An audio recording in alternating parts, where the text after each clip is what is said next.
This is the 22nd season of Bass Talk Live. BTL is presented by Bass Cat Boats, Strike King Lures, AFTCO, Pro Guide Batteries, Spro, Gamakatsu, The Bass Tank, Beatdown Outdoors, and Sunline. BTL coming at you. Good morning and welcome to another exciting edition of BTL Bass Talk Live, where we are going to talk about bass fishing. We got a little bit of a MLF flavor to this week's shows. Actually, pretty big week. We have one of the few men to take Jacob Wheeler on head-to-head and come out on top, but it's really no surprise considering the year that he's had and is currently having. He's really only 50% of the way done, as he's going to try to track down KJ Queen in Arkansas here in a few weeks. And knowing ZACK BIRGE, where he's from, and the fishery that presents himself in a couple weeks here, KJ's got his work cut out for him. But up at Erie, ZACK BIRGE, Jacob Wheeler, well, they battled it out for like 3 days, and then once the cut was made, Birge was like, screw it, I won, I'm just gonna enjoy a day on Erie, and got that title. And then tomorrow we have Sean Goodwin, 8 BFL wins, a regional win, an All-American win. The dude is he's a legend. He's one of the, in my opinion, one of the top 5 BFL anglers of all time. He also happens to be right here in Oklahoma. And he's going to kind of go through his thoughts on the radical and new changes for the BFL starting in 2027. And then on Wednesday, we got him off of the Peloton, and you know, he said he'd do his 17-mile morning jog early. We got Justin Lucas. I didn't realize it was his first win in 6 years at the BPT level, but he won on Erie last weekend for another really solid year. So we'll get Justin Lucas on. So that's Monday, Tuesday, Wednesday, and then Uncle Frank on Thursday. But I don't know. I think that Lucas may be able to outrun Birge, but Birge can definitely outlift Justin Lucas. Is that a fair assessment? I would say that might be accurate.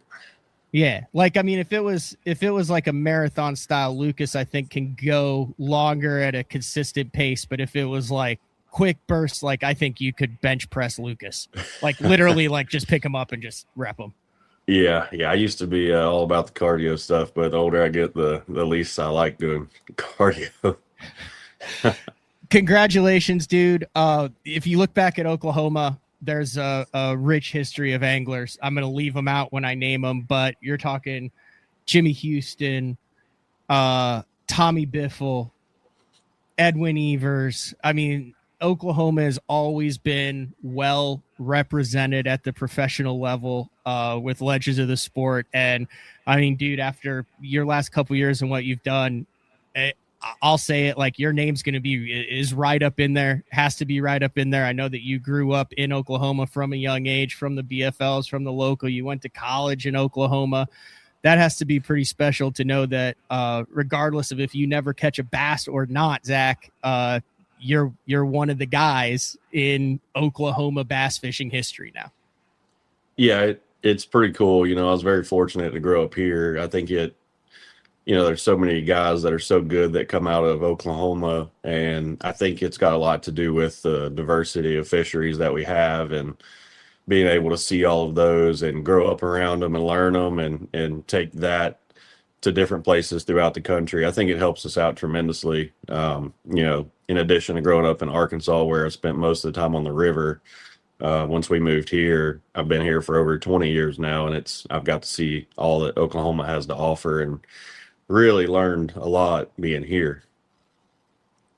What was it that clicked over the last 2 years? You've always had some wins. We're actually going to go back through the history, but we'll kind of start with this most recent, with the Lake Erie out of Sandusky, the top 10 to hold off Jacob Wheeler to win. But I'm sure you've done a ton of interviews. You've asked this.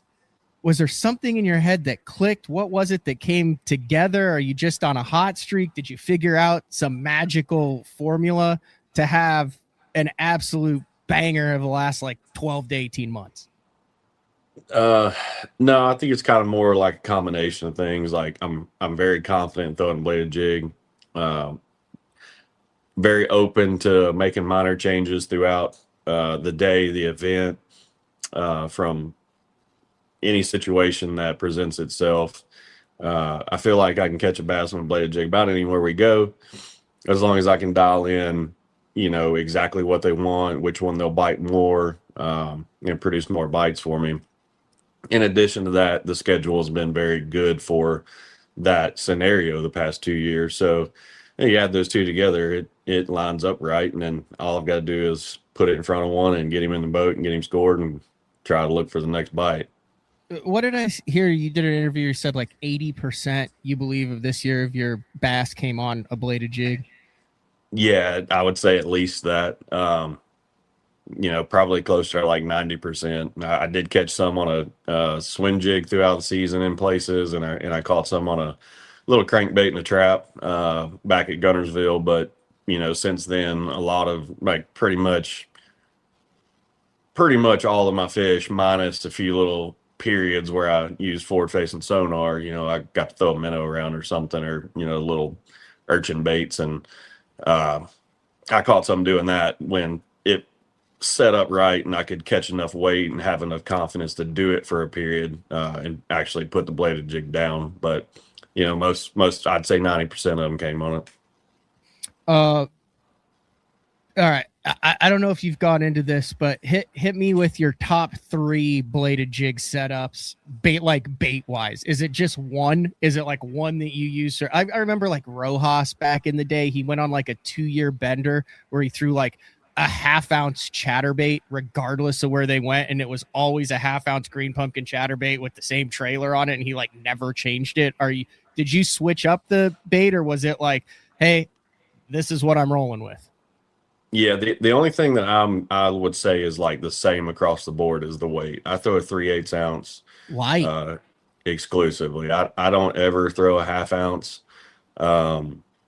Like I can't even remember the last time I tied a 1/2 ounce chatterbait on or bladed jig. But color, on the other hand, I change a lot. I go through colors like literally sometimes I'll change it by like every 30 minutes. I'll change color. I'll move somewhere down the lake or river and see something different. I'll change color. Or if it's sunny and then it gets cloudy, I'll change colors. And it kind of goes the same for my trailers too. I've got 2 different styles of trailers that I like throwing. And I'll change colors according to the color bladed jig that I change to also. So I just keep them honest with the colors, keep changing it constantly until I figure out what they really want or what they will snap on better.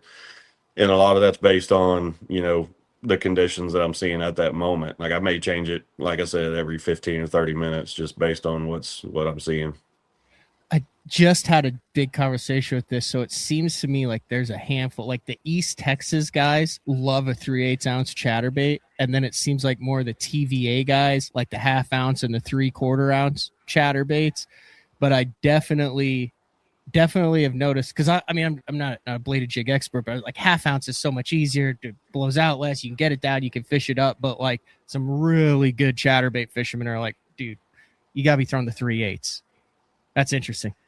Yeah, it's probably just a confidence thing to me. I mean, I have caught them on a 1/2 ounce, when I threw it in the past, but it's so hard for me to get off the 3/8. I mean, I can let a 3/8 get down to deeper grass and stuff.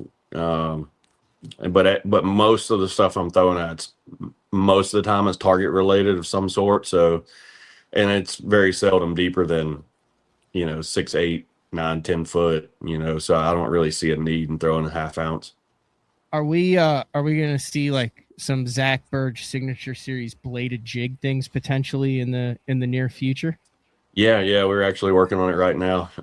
Hags has got their Hurricane that we're coming out with, and a different variation with some modifications made to it to make it more weedless around cover. Because that's one of the biggest problems that I have right now is throwing one is every time you touch a limb or something, it rolls and sticks it. I mean, it's almost a guarantee. Stumps the same way. So we've got a version coming out that should improve that. Of course, I'm going to have to do a lot of testing with it to make sure it's right.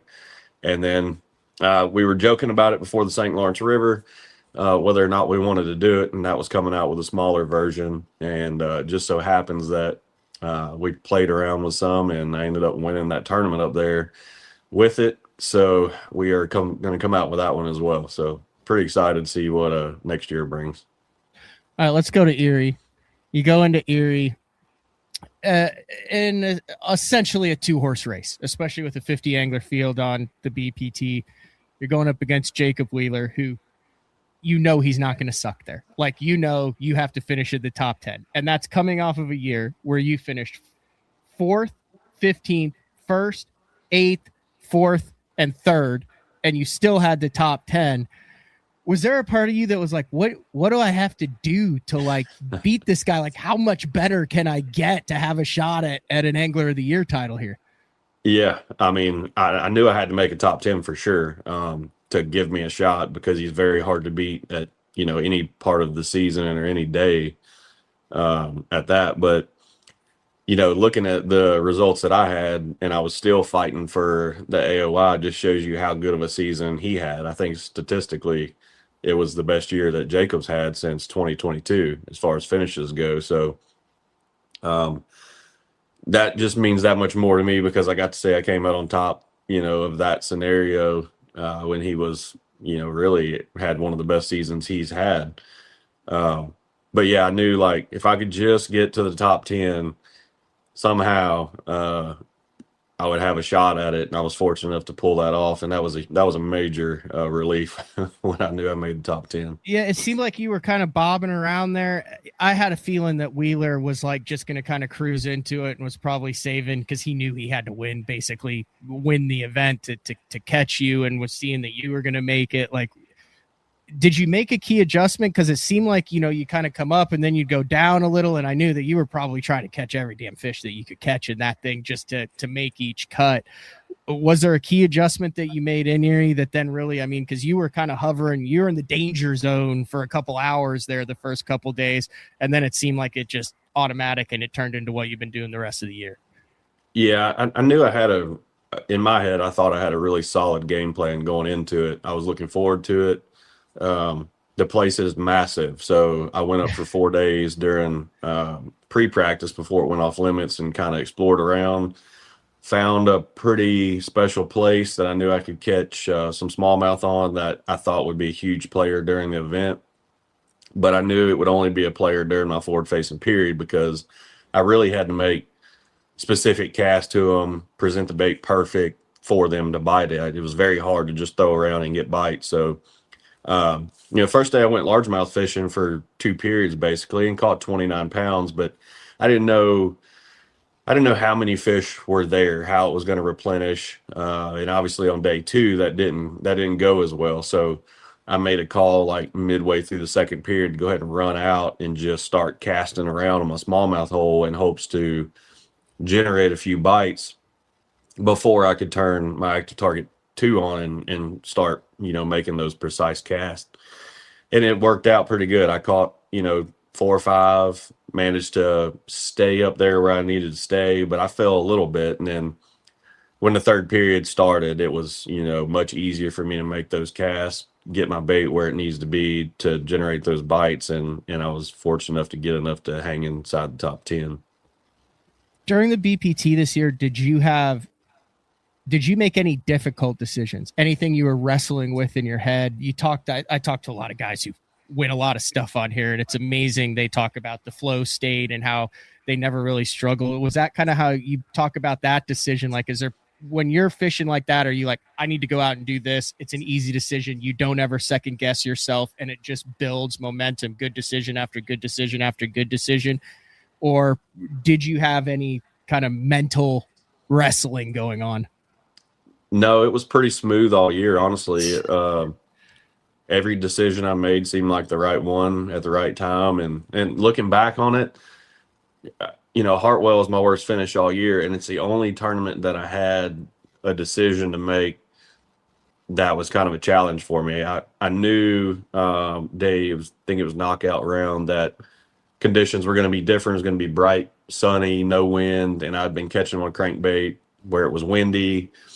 And conditions were changing knockout round day, and I was a little stubborn, a little hard-headed, tried to force it, and I made a decision late in the day to go find some dirtier water and throw the bladed jig around. And once I finally convinced myself to do it, I started catching them again and fought my way back up to almost making the cut. I needed like another half hour probably, and I could have got it done. But it's the only decision I can look back on all year and say, hey, I fought this too long. I should have went with my gut and just abandoned and made the decision I knew was the right one earlier in the day, and it would have had a better outcome. And I'm assuming the same is transferred over to the NPFL, where you have 2 wins. You just led the St. Lawrence wire to wire. You mentioned on the bladed jig, but 1st, 11th, 19th, 17th, 1st. You have Dardanelle coming up. You're 2nd in the Angler of the year, 6 points behind, or 7 points behind KJ Queen there. I mean, it just seems like you're just like a train that can't be stopped this year. Yeah, and NPFL is the same way. I've made good decisions all year based on everything that I see every day on the water. But I really had a tough time at lay. I lost a couple of great big ones the last day, and I had a shot at like a top 5 there, just based on the last day. If I could have got them in the boat, I lost 2 absolute giants for that place back to back, and then that one stung. It really hurt my feelings a little bit. I was excited to get back to Logan and kind of get revenge on that river. And I did okay there, but looking back on it, it is what it is. I can't really say I'd change anything because they're both decent finishes, but it could have been better, and I would be in a different position right now for AOI over there if that one day had went a little more smooth. But, when I think about it too, I'm like, if I hadn't made the decision to go into those places and fish that stuff, I wouldn't have got those bites to begin with. So you're not going to land 100% of the fish throughout the season. It's just things that happen. But, we got one more event left, and I'm hoping I can fight through that one and get it over with. 13 consecutive top 20s. I mean, in fishing, like go fish a Wednesday, Thursday nighter with, a weekend series with 35 boats in it and do 13 top 20s in a row. It's not going to happen for most people. You've done it on the BPT and the NPFL this year and done it. No scope the entire NPFL, and then 2/3 of it no scope on the BPT. Let's rewind. Let's go back like 13, 14 years. If you notice, when I was doing my research, you took a shot at OU back in 2012 after you, Mr. Fleury, lifted the Bassmaster College National Championship. So I had to put the OU hat on. But I want to pull up a video. So you started fishing. We'll preface this with you. How old were you when you won the national championship in 2012? Like 20? Yeah, something like that. So you started fishing the BFLs in 2009. So you started fishing the BFLs when you were, 16, 17 as a boater? Yeah, probably 17-ish, 18. Yeah. Jumped in it. And what you were known for back then was whatever your wrap, gel coat, anything was, like everything you had matched. Like you were like the kid with like the Nikes that matched, the pinstripe and the gel coat that matched the visor, the hat, the sunglasses, everything. But this is pretty cool. And God, that field was nuts. Like we're talking about like Connell, the Lee brothers, all sorts of dudes who are like absolute studs in the sport here. But I'm going to pull this up. This is your winning interview with Tommy Sanders after the 2012 College Bassmaster Championship. Boom. There it is right there. We should have audio. We know the story of what happened on Hurricane Lake there. How many tournaments have you guys fished together throughout your career? Pretty much every college tournament that I've ever fished and he's fished, we fished pretty much together. The end of this is what I like. So you're going to graduate hopefully in May, you hopefully in December. Is that going to take you out of the college game for next year, Zach? It shouldn't. I'll fish a little. Figure out a way to work that out. So the team's not going to break up just yet, right? Not going to do it. And then after that, I think you're a agri and soil major, wind turbine technology major. Got to get out in the big world. You can't know what's going to happen exactly, but I mean, are you guys entertaining anywhere in the back of your mind something having to do with fishing? A career like that? That's number one goal. Oh, is that right? That's right. Okay. Hopefully. Yeah. So there's be some other tournaments and tournament activities coming up and so forth like that. Well, guys, all I can say is, all right, when you look back at that and you see that interview, what does that make you think about from being in the JM studios there? Now, granted, I don't give a damn on BTL, whether it's NPFL, Bass, MLF, or whatever. That was a major win. When you listen to that, Tommy asked you that question and you answered, oh yeah, and now you're sitting here August 17th, 2026 with the Bass Pro Tour Angler of the Year sitting next to you and a win under your belt this year. What's going through your head? It's kind of funny because I was, Blake and I both, we were so green to to the sport and what to expect as far as the potential professional bass fishing and what was ahead. Like I had no clue what was ahead of us. And to look back and see that now and know what I know and what what I've been through to get here, it's pretty crazy. I didn't expect to be here today, like, back then thinking about it, but it's pretty cool. It's pretty special. The decisions I made, shortly after that, a few years later, to quit my job and take a gamble with FLW and try to fish with basically no money was a gamble, and it paid off. Did you do the wind turbine thing for a year or two, or what was the career? Yeah, I got out of school at Oklahoma State, and then I worked for Weatherford International wellhead division for a while, and then when I finally got a job with Next Air Energy in Minco, I started working out there at the wind farm, and I really enjoyed it. Had a lot of fun doing it. It was an active job that it was interesting. It was fun. It was cool. But I wasn't that was the same year I qualified through Rayovacs, top 10 in points to fish FLW Tour to, I guess, get that invite. And I wasn't going to have the time off. So I talked to my boss and, put all the days together with an extra week of vacation with no pay. And it just wasn't going to work out. I was going to have to drive to the event, no practice, fish it, drive straight home, go straight back to work. And I just couldn't risk it, that kind of money to put in for an entry fee, but yet not get to practice and put the effort in I need to. It just didn't make sense. So after talking with them and, considering the options, it just made more sense to turn in my 2 weeks notice. Great, left on good terms. Basically said, if you want to come back to work, you're welcome. You always have a place, which was nice. It made it a lot easier on me to make that decision. And I was fortunate enough to win Rayovac Championship shortly after that, which essentially funded my rookie season. That went well.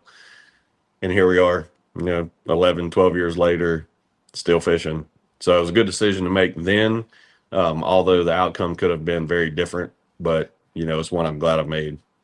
So did you make that decision before the championship on Wheeler in 2014 or after? I made that decision before. Oh, wow. So the 50K on the spinnerbait up the river was a little bit validation.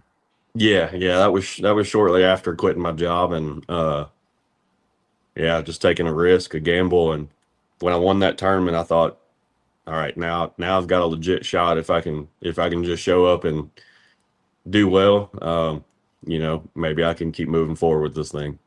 Yeah, I hear Rayovac. I mentioned the Oklahoma guys. I would fear for my life if I didn't mention Jason Christie in this conversation. Remember when he was the Rayovac guy who was winning everything up there? Oh, yeah. Yeah. I would love to see a battle of Oklahoma between you, Christie, and Edwin right now. I mean, there's a bunch of other guys that are going too. All right, you mentioned that Rayovac, and one of the cool things also is, starting in 2012, we're talking like social media, video, stuff on the water and everything. So really, like, it's sad. Like, dude, like I was 2006 to 2008, 2005, 2008 in college. And like, I'm looking at some of your stuff from 2012 and it's kind of like grainy footage. And I'm like, oh God, I'm old enough where all the footage of this stuff is grainy and it doesn't look new anymore. But this is also an interesting, I mean, Young 20, you made that decision to go, and it was up, if I remember right, Wheeler sucked in 2014 for that Rayovac championship. And you locked 2 big blades in your hand and went up and caught them in like a 1.5 feet of water on laydowns up the river. Is that right? Yeah, that's right. Yeah. I had a pretty bad practice, honestly, until the third day. I was going to drive up to Decatur and put in practice the third day, or the last day of my practice, whenever that was. And I drove over the Elk River and I looked again. I was like, man, that seems right. So I spun around, did a U-turn in the road and went back, launched, and I ran back up the river again. And I ran up a pretty good ways and pulled up on a pile of log jams right in the middle of the river on a flat, and had a bunch of current bait on it, and slung a spinner bait in there and caught a big one. Went to the next log jam, caught a big one. I said, all right, this is where I'm gonna do or die on this event. And day one, it pretty much sucked. I caught like 11 pounds, mediocre day, but I had nothing else to go to, so I went back to it again, knowing that the quality was there. They just didn't bite for me, and thankfully the next 2 days they bit much better. Don't really know why, but I threw the same bait around, all the same stuff, and I caught a lot better quality fish for 2 days in a row and was able to pull it off. So this is pre FLW Tour / MLF Invitational / MLF Pro Circuit. ZACK BIRGE, look at that. We're still in the very curved bill era. Here's what you had to say here. I caught another one and then another one, so I had a limp kind of towards that afternoon time. And I'm sure your family was pretty nervous until 4 o'clock. Yeah. Like with a little bit of support and maybe some help from some winnings from this tournament, but you're going to be fishing the FLW Tour next year. I am. I started fishing back a long time ago. I'm only 23, but it was a long time ago. I came through college fishing. I won the national championship in 2012. I fished the BFLs also for the past few years, fished the Rayovacs, and I've been fortunate. Every one of the Rayovacs I've entered, I've cashed a check. So well, that's great. That goes a long ways. And then I signed up for the tour this past Wednesday. I finished in 7th in the points through the Texas division. So I paid all my deposits, and on the back burner, I was trying to figure out a way that I was going to, pay for all my entry fees, and this just sealed that for me. Absolutely. Well, Zach, you have so much going. Were you nervous going into your first year, like as a quote unquote professional on that? Or have you always come across as someone who like doesn't really get that spun out about anything? But look back at that interview right there. Did you have doubts going into it? I mean, that's the prime. We're talking David Dudley, Andy Morgan, Brian Thrift, like that was Brent Ayler. Like there's a bunch of crazy dudes on the FLW Tour back then as you jumped on a rookie. Yeah. No, I'd be lying if I said I wasn't nervous. I mean, I was nervous fishing the Rayovacs in the Texas division because, those events down there were stacked with guys that are, as good as anybody else. So yeah, I was definitely nervous. At the end of the day though, I've kind of always been looking into the tournament. Yeah, it makes you a little makes your nerves go a little bit when you're looking at who you're fishing against, but at the end of the day, it all boils down to just making a bass bite and catching them and weighing them in. So it would always be something I was nervous about leading into it, but when it was time to go fishing, I kind of forgot about who I was fishing against and just worried about catching bass. And that's that. I mean, that's kind of the same way today. I'm fishing against some guys that are super hard to beat every single day of the year. And, but at the end of the day, all I need to do is show up and fish and worry about the next bite and figuring out how to catch as many of them as I can. A couple months after that, March rolls around, Grand Lake, 2015. You're a FLW Tour rookie, and you go out and obliterate 29-1. Like Edwin has had the freak show bag on Grand in the Classic, but I mean, for those who don't know, like it's you just don't approach 30 pounds in a tournament on Grand. Like it's really hard to get a 6 pound average on Grand like that. Win it by 5 pounds, and that was kind of after that. So now you've got one of the heaviest winning weights in a BFL on Grand in history, just a couple months after the Rayovac or Toyota Series championship. Now, that tournament had to be cool. I know that like really shook up Oklahoma when you came in with 29-1 in March there. And we're talking about guys who are fishing this, like Jeremy Lawyer, Ed Barton, but you mean bunch of guys. Yeah, a bunch of hammers. Yeah, Chad Warren's in that, Justin Phillips, Nick Hebert, Jeff Reynolds. I mean, I could keep going on and on. I've already gotten myself in trouble with lists today. Yeah, it was pretty wild. I actually 2 days before the tournament, I pulled in back there where I caught them, and they were actually out a lot further. And I threw a trap out. It hit the bottom. I picked it up and caught a 6. Threw back out there at the same place, let it hit the bottom, picked it up, caught a 6. And I was like, wow, this could be pretty special. And I didn't practice the next day because it was raining. It was nasty all day. And I thought, if these fish will just stay put, I've got a shot. And I went back that morning, pulled up. I was the first boat in there, made a few casts around, never got a bite. Noticed the water temperature dropped like 5 degrees because of the cold rain. I was like, well, the bait's left, the fish are gone. I said, I guess I got to go to plan B and figure something out. And right before I left, I looked back a little further in the pocket, and I noticed some birds in the back and thought, you know what, maybe that bait swam back here. It's this little dead end pocket where there's not an inflow. And I trolled over there, took my time, bombed the cast towards the back of it, caught like a 4.5, got in there where it was shallow enough. I spot locked or put my poles down. And I never picked them up the rest of the day. I sat there and just made the same cast over and over and over. And by the end of the day, I didn't have scales with me or nothing, so I was putting them on a cold beam, and it was like teetering 515 to 6-1, 515 6. Like I had fish on my cold beam that looked like twins, and I was like, I couldn't believe what was going on. I've yet to catch another bass back there in that area since then. Really? But I know they live around there, but I guess it just hasn't set up right since. But it was pretty special that day. All right, there's an interesting time in your career, and I've never asked you about this on BTL, and I'd be curious on how it went down. So a little bit of history here. You jumped on the pro circuit in 15 and fished that through, and then you jumped on you're I guess a founding member of the BPT. You've been on it since 2019, but there was a period where you jumped over and were going from tournament to tournament to tournament. I know you were showing up at opens with half a day of practice and then leaving halfway through the day to get to a FLW or an MLF event. But in 2018, you fished the Central Open. So 2018, remind you, it's still FLW. It's still the Bassmaster. There's 3 divisions. They take the top guys in each was that when they took the top guy in each division then in 2018, or the top 2 or 3 guys in each division there? So yeah, I think you finished 31st, 23rd, and 7th. So were you like 1 point or 2 points for making the Elite Series in 2018? Yeah, I was sitting really good in points with one event left, and I had intentions on fishing it. But I got really sick like 2 weeks before, like leading up to it. Okay. And I was actually I couldn't get out of bed for like 7 to 10 days. It was the only time in my life where I've been that sick.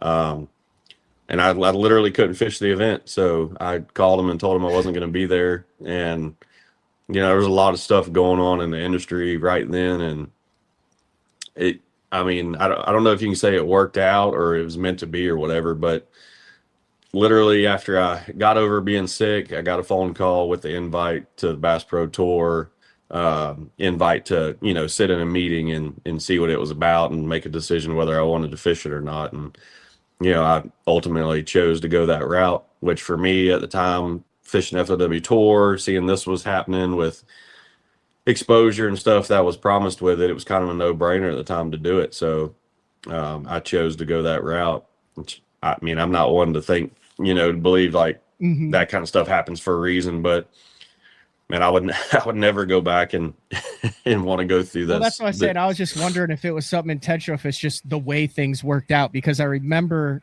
back then it was like, oh, Birge is going to make the Elite Series, and then you didn't fish the final Open, and then all chaos broke loose in the industry, and that kind of got swept aside. But like looking back 6 years later now, or 8 years later now, that's like two paths that would have been totally different paths. Yeah, for sure. And if I'd went that route, I might not be able to fish today. I might have not had a good couple years and got kicked out or whatnot. You just never know. But yeah, it was pretty wild to not be able to make the last event. I had full intentions on trying that route and making it, but ultimately I got sick and I literally couldn't get out of bed. So yeah, I got the invite for BPT and I've been there ever since. Let's talk about sponsors. You've always seemed to have had some unique sponsors, some long-term sponsors, some things. First of all, legit Yingling Light sponsor. Like that's kind of badass. Drinking one there, drinking one with the trophy. Here he is drinking one with the trophy.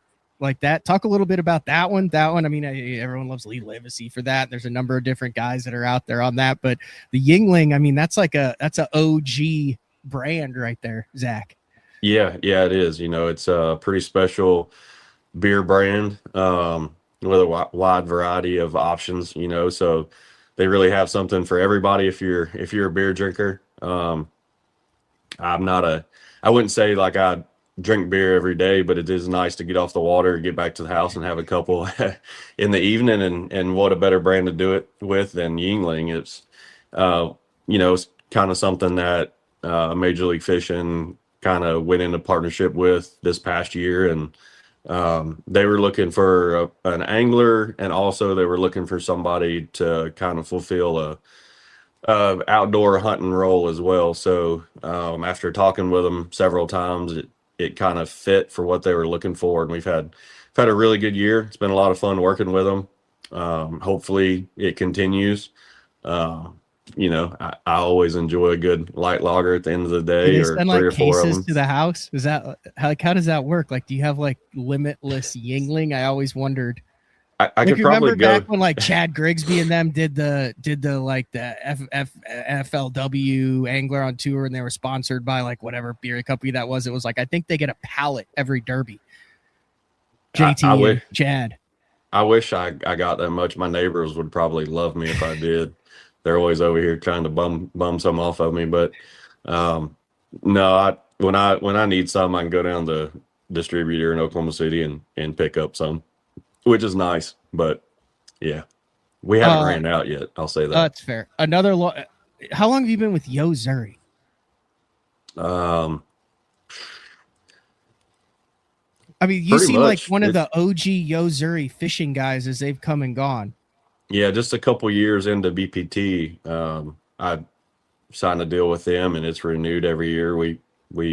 It's been a lot of fun working with them. They've got a lot of really good products. They got fishing line that's affordable for everybody, yet it's really good too. I trust it. I use it a lot, and they're big time saltwater. Like, they really love their saltwater stuff. But at the end of the day, there's a big bass market, and with the line and the baits they offer for that, it's been a really good deal with each other. And then you're also, or at least in my opinion, and it was funny. Have you seen that dude on Instagram? He might be on TikTok. I'm not on TikTok. Who ranks like the fishing line brands and the fishing reel brands and the bass boat brands. He just like, I don't know why he pops up and then it like is on his forehead and then he puts it in the random order of 10. Have you seen that dude yet? Has he popped up on your stuff? I haven't, but I'm sure when I open it up next, it'll pop up. Yeah, say that. Anyway, when he gets to Bass Cat, he gives him a good ranking, but he's like, oh, these guys, you meet a Bass Cat guy, it's like a cult. The Bass Cat guys love bass. You have always been Bass Cat. I think you jumped away for a couple years, but now you're back in a Cat. And from what I understand, that relationship with Cat even goes before you, like family members or something. I remember, I know that Rick, his dad, still has his chair in there. He's got an Oak State chair in the Bass Cat headquarters there in Mountain Home. But like, that's a long-standing thing, and you've been back in a Cat for a couple years now too. Yeah. I actually started the first boat I fished tournaments out of was a different brand, and I got into a Bass Cat real early through S&D Boats here in Shawnee, which you're familiar with, and yep. Ran one for I always a long get time. Tyler on the back nine. He's always got me out there at the Elks Club. He's got me by 3 or 4 strokes, but he knows that the back nine's coming, and he gets a little nervous. And I always dart one on the par 3, number 11, and he knows it's just downhill from there. I'm ready for that shoulder surgery to get back so we can go have some more epic battles. Anyway, yeah. Total side note. Yeah, but back before all that with me, my dad ran one for a while, so there was the relationship there that was in place before I started. And that had a lot to do with the decision when I went that route and being interested in the brand and all that. And, really good people, family atmosphere with everybody involved. So I've kind of always had a knack for going as fast as I can go when I can send it. And it's always been it's been a good boat that I can go by a few people, get my adrenaline dump in the mornings, and catch bass after that, and it's all good. But I did take a 2-year little hiatus with a different brand, and I'm glad to be back, and hopefully I can stay there for hopefully the rest of my career. Do you know what you're running next year? I'm gonna go back to an era again. Okay. Yeah, I kind of go back and forth, like era Cougar.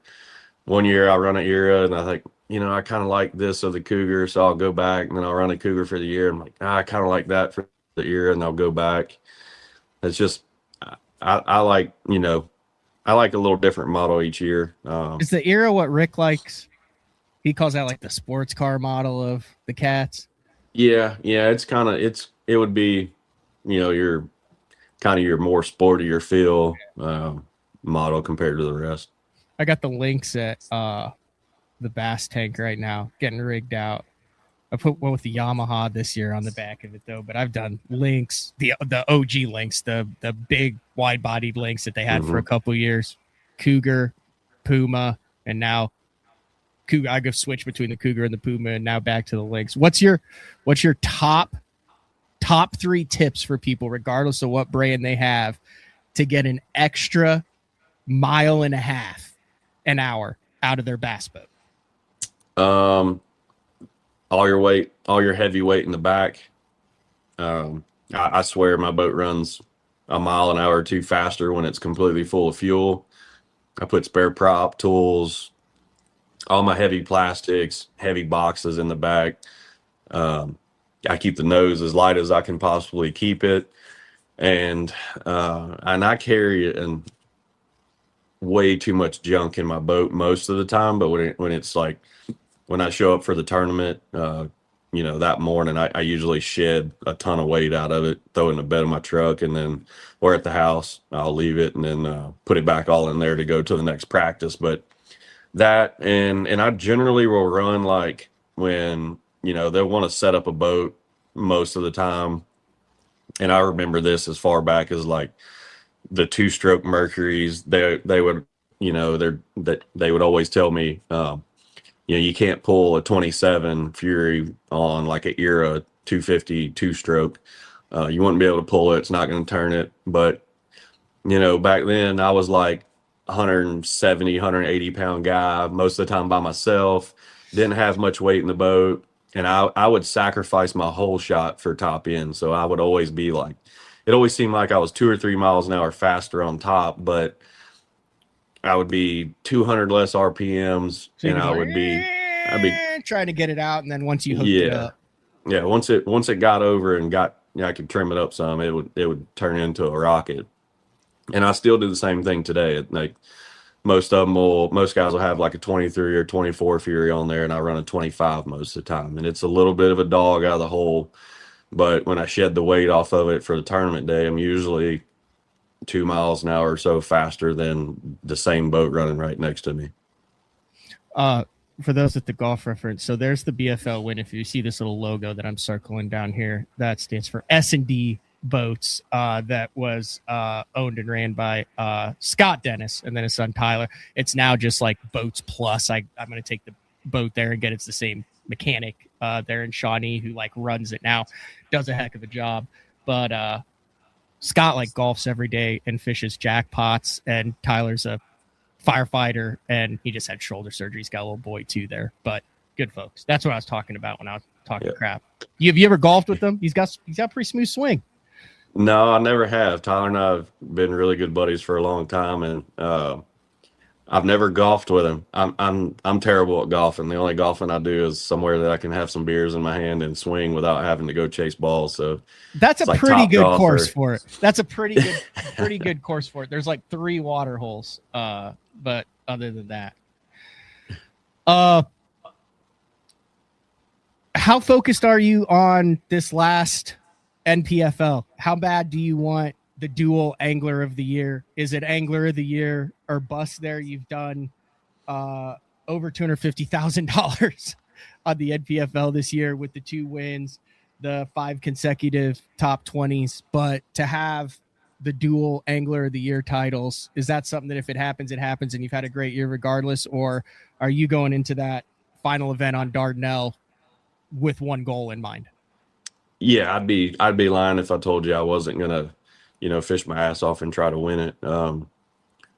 It has been a phenomenal year, one that I, will look back on as long as I fish and, have it in my mind as a special year. May not ever do it again, and may not ever have an opportunity to have 2 AOIs in 1 year. So it's definitely something I want.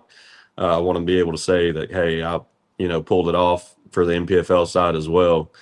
So I'm gonna do all that I can and see how it plays out. If it works, it works. If it doesn't, still had a phenomenal year, and it'll always be special to me. Yeah, third in that. I'd be remiss if I didn't mention going into it. If I think iconic Elite Series moments, I think 2006 Lake Dardanelle, rip wrap, slackline hook set, boat flip, Godzilla ain't got nothing on me, Greg Hackney moment, and he just so happens to be behind you in third in the Work Sharp Angler of the Year. Dude, you can't watch that clip and not, like, if you're a fishing fan, and not have like the little hairs on your arm stand up, and that's where it went, and that's where Hackney. But you got like 30 points on him. Yeah. No, I remember that video. I mean, vividly. And he got nothing on me. He's not going to be an easy one to beat there for sure. Neither is KJ. So it's something that's going to have to go right. Everything's going to have to work out to pull it off. MPFL seems to be in a pretty good spot right now. That every year it's like, oh, what's going to happen? And then every year they pull out of it. Like, I mean, it's supposed to be Lake George. You had to change the lakes on it. You've had some shortened stuff and everything. But like, you look at this, you got KJ, you, Wesley Gore, Hank Cherry, Vincent, John Cox, Patrick Walters, Porosnik, Daryl Davis, Randall Tharp, Jared Lintner, Matt Herron. That's literally the top 14 in the Angler of the Year there. Derek Leighton is in 5th. I wasn't exactly sure how to pronounce his last name. That's why I skipped number 5, not because he just wasn't on the Elite Series. But it seems like that's a hell of a spot for guys over there. It is. It's a really, really good ran tournament. Organization as a whole, it's very smooth, very welcoming when you're there.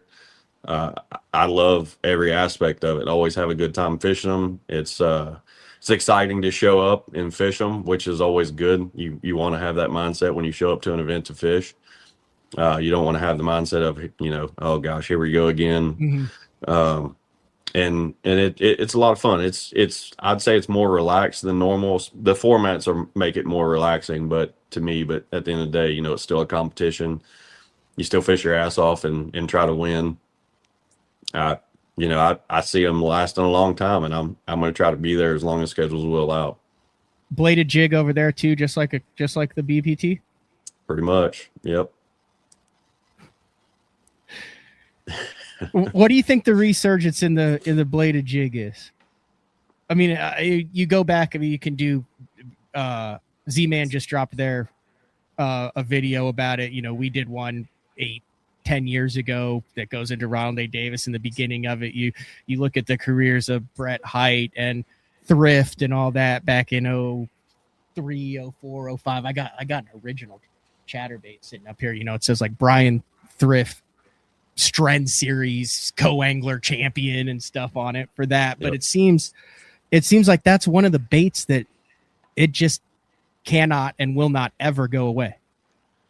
Yeah, I don't think it will. It's a fish catching machine, and I've just gained more and more confidence with it the more I use it, and it's just a tool that, you know, I keep on the deck of the boat, 3 or 4 different colors, pretty much all the time, and just, you know, roll with it, and I expect to get bit about every time I pick it up. All right. You've caught him a number of different ways. We talked about the bladed jig here. Last thing I want you to do is, if you could win a tournament, 3 different baits, 3 different ways. Give me your top three baits that you want to win a major tournament with. Just fun, just pure fun wise, that you would be like, it'd be badass because you've done it on a big spinner bait. You've done it on a chatter bait. You feel like you've almost done it on a frog in bushes. Am I missing? Didn't you have one where you were doing some wild stuff on a frog and flooded bushes? Yeah. That would be one of my 3. Okay. Bladed jig, frog, and a buzzbait. That's the 3 I want to say I won an event with. That's fun. Anything else you want to get in here before I let you go? I think you got it, buddy. I appreciate it. It's amazing that you're able to do any pre-practice or anything with all that time in the gym.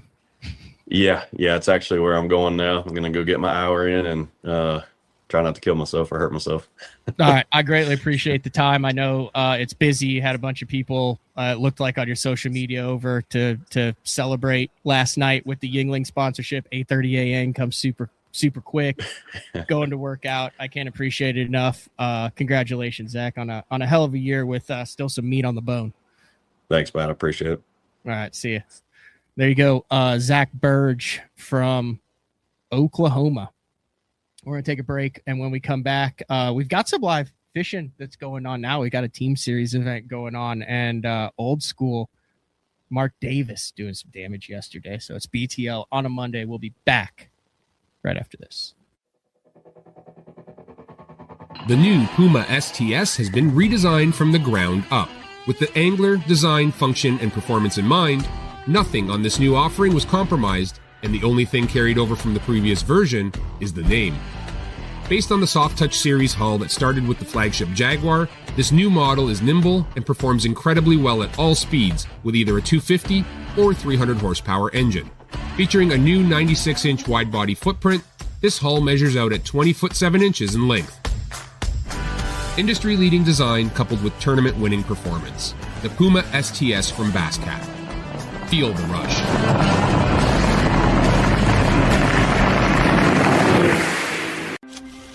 Before there were hashtags, there were handshakes and shared stories.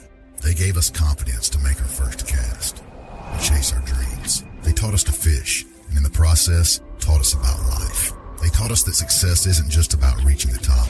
It's about lifting others up. The future isn't just about selling tackle. It's about 3 simple words. Let's go fishing. Here's to the original influencers. Hey guys, Brian Schmidt here with Spro. I'm going to talk to you about the confidence I have in the equipment I use. You know, I have a charter boat business back home in Maryland. We fish for saltwater fish, and I also fish the Bassmasters Elite Series. So I keep my lights on by fishing. I have to have a lot of confidence in the equipment I use. Spro has me covered from head to toe, saltwater, freshwater, everything in between. A lot of high-end quality product. Spro has you covered. When I'm in a tournament, conditions are constantly changing and every second matters. With the Deep Dive app, I can instantly pull up all the current lake conditions all in one spot. So no more looking at weird government websites. In just one quick glance, I have water clarity, water level, wave forecast. It's all right there in the Deep Dive app. Download the Deep Dive app and get all the tools you need to put together an awesome tournament.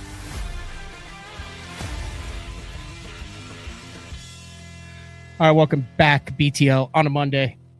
Just chatted with BPT 2026 Angler of the Year, Zach Birge, going on over on MLF. They just announced that big deal with Starlink. It's the Starlink Team Series out of Charles County, Maryland.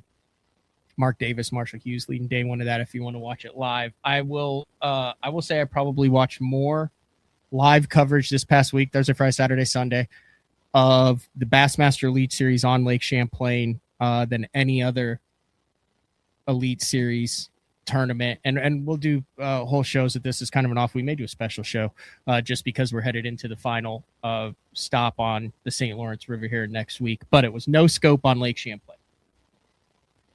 And a lot of stuff played. You had topwater, you had jerk baits, you had urchin jerking, you had flipping. Yeah, a lot of urchin jerking, but Brian Schmidt just fishes around, man. He just gets blood. The guy is an absolute beast when it comes to anything vegetation up north. I was just joking with Kurt Dove about that yesterday. We were just like, oh man, I just casting her. I just found a couple special, yeah, no, he really did. He didn't get a ton of on-camera time, which I would have really liked to have seen it more. But 18-13, no one really had a freak show. Mega Bag beats Chris Johnson by a pound to get. He's got multiple wins, obviously, on Champlain, but really good to see Schmitty get that win. And then as a result, every once in a while you get a year where it's like fun going into the final event. It's not like, oh, if this guy finishes 90th and someone else wins, they have a chance. This is the closest Angler of the Year race in modern history that we've had that involves three anglers. You have Trey McKinney, 635, Drew Cook, 634, Corey Johnson, 633. It's a 3-horse race. Bob Dowdy has 570 points down there. He's 66 points behind third place. So 66 points. One of those three guys is going to finish high enough to where he can't. So one of your Angler of the Years will be Trey McKinney, Drew Cook, or Corey Johnson. I just can't see all those guys finishing below 73rd and they're 76th and then Bob Dowdy doing it. But you have a really great trio because you have the young phenom that is coming off second place finish in both Classic and Angler of the Year standings. Drew Cook's a great. He's a veteran. He's been there. They all kind of came. I think he came in the same time around the Johnsons. But Drew Cook, veteran power fisherman, bull in a china shop, can do it a number of different ways. Really did a lot of good for himself the last couple tournaments. Great comebacks. And then Corey Johnson, one of the top three guys who's a favorite going to his home body of water with scope out of Clayton, which is at the mouth of the river. The lake's in play. The river's in play. It's his playground. Trey's going to catch him. Drew's caught him up there before. Corey's going to catch him. I would actually be surprised if all three of those guys weren't in the top 10 going into the final event going into the final day of the Bassmaster season next week. But I think I've changed my stance a little bit on the scope. I fished the opens. This is the first year it was 2 scope, 2 without scope. We're seeing the 50-50 with the coin flip year for the Elite Series. And I've talked to a lot of anglers off the record about it. And you still have some that are shouldn't be in the game at all, forward facing. You have some that I can't believe it's not all forward facing. We're living in the Stone Age with it not. But as a whole, I think this year was a fantastic example of the 50-50 split. And I do enjoy seeing a straight up skill scope, whether it's suspended off timber with the jerkbait or with shallow on the urchin or pelagics on the minnow. I think there is a place for that in tournament fishing. there may not have been, but because of how long it was allowed and what percentage of the field is in that, it's part of it now. Whether you like it or not, it's part of it now. It can't not be part of it. Pandora was out of the box. Can't put it back in the box. But I also really liked what we got at Champlain this week, which was the long runs, the diversity, the mixed bag, the new school techniques with the urchin, with the 2D, with some minnow action mixed in, with the punching, with the long runs to tie, with staying close, with fishing blow throughs and community holes, with flipping bridges, with some top water and some jerk bait action. Like there was one shot, Corey needed every point that he needs, and he's working that top water across, and he's got a 4.5, 5 pound smallmouth that's just right behind his bait, and he has absolutely no idea. And this thing gets 15 feet from the boat, and he just reels it in and makes another cast in the opposite direction. You can see on the drone that fish was 6 inches behind. That's totally different.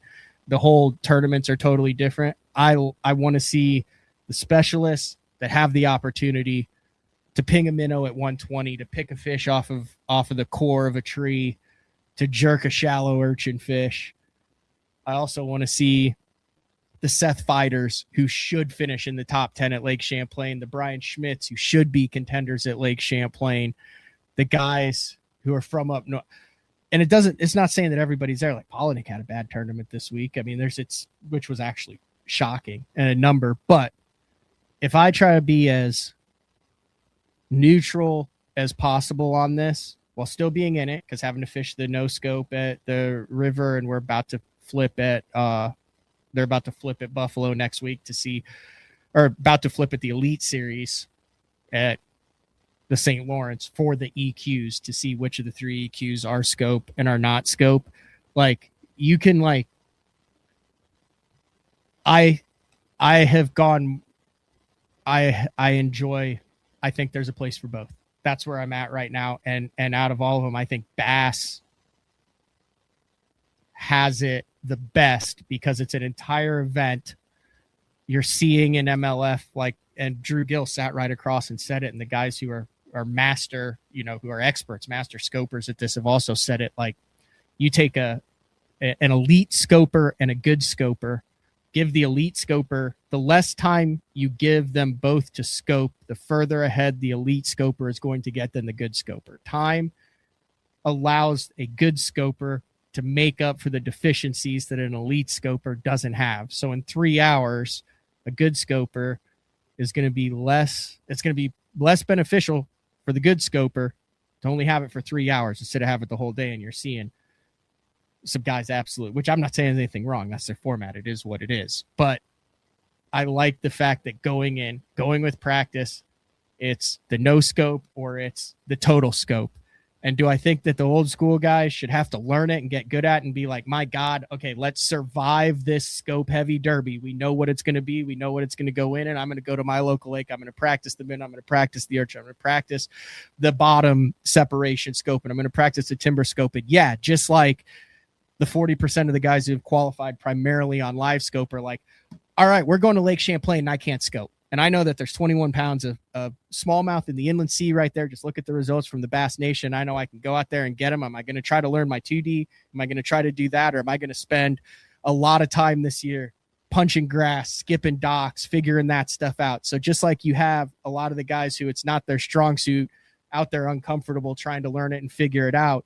Now you've got the guys who that is their strong suit. That's what they do. Now they've got to go figure it out. And I think what we're seeing, if you look at the results, is guys who catch fish, regardless of how they catch fish. You put them in a bathtub and give them a cane pole, they're going to catch fish. But it's also nice to see like a Seth Fighter flipping grass and Carl making the long run down to tie and Schmidt being able to read that grass. But you still had the new school stuff. Like it wasn't like the urchin didn't play. You had a lot of guys in the top 10 who are jerking an urchin. I think Bassmaster got that right with the 50-50. And you got to have some, like you have to have somewhere it's like, damn, this would have been a full scope event. And it's not at all. It completely changed it. You have to have some that are, you would not think this should be a scope event, but look at how these guys are figuring out Jacob Fouts or something of that nature. Look at these guys are figuring out how to non-traditionally scope and do well. And then you have to have some wheelhouse scope events, some wheelhouse non-scope events. The coin flip, I think it just worked out that way this year. But I think you have to do it randomly.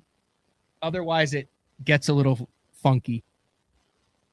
And the other element too is, you know, the further they get into the coin flip, Bass can let the Chamber of Commerce's, the towns, the cities that are paying good money, $20,000-$30,000, hotel rooms, all that for the economic impact that's going to come in.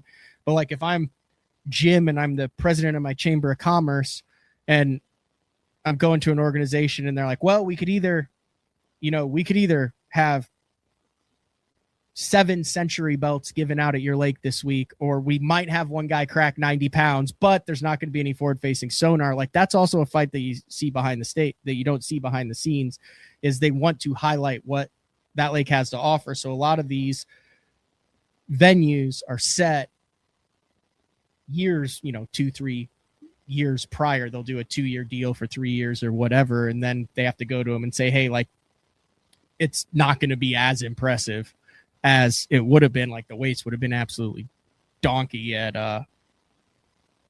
Champlain, and it took 81 to win. I think on the Bass Nation day one, there were like 21 bags over, or 20 bags over 21 with the full scope. So that's just a little bit of a rant at the end. KVD said some interesting things about it, but as a whole, I think we're in a pretty good spot with it. And I think Bass has done a pretty good job with the 50-50. So Sean Goodwin tomorrow to talk about the changes to the BFL, which is now a team series. If you want it to be, it can also be an individual. The main All-American's gone. There's 5 All-American qualifiers. There's $10,000 guaranteed for each BFL win, regardless of how many people are in the field. And it goes up to 15 if there's like 130, 150, all sorts of incentives, massive changes across the board, forward facing, all technology available to use, 5 spots into Red Crest from each one of the regionals. The team partner goes to the Toyota series. You can find guys that are vehemently for this and think this is the best thing ever. It's going to rehab the BFLs that were, went from 200 plus boats in a lot of region to 60, 70 boats max in some regions, and other guys who are like, man, this shouldn't even be called the BFLs anymore because it has no resemblance to what the BFLs have been over the past 30 years. But like I said at the beginning of the show, Sean Goodwin, legend in the BFLs in that regional. He's fished the tour a couple years too, but I'm very interested to see what he has to say. Big shout out to ZACK BIRGE. Greatly appreciate his time for making it. And then Wednesday, Justin Lucas, emotional win to get back in the winner's circle at the BPT level for the first time in the past 6 years. He's got a Toyota, some team stuff under his belt, but when it comes to that top, that's it. So we will talk to everybody tomorrow. See ya.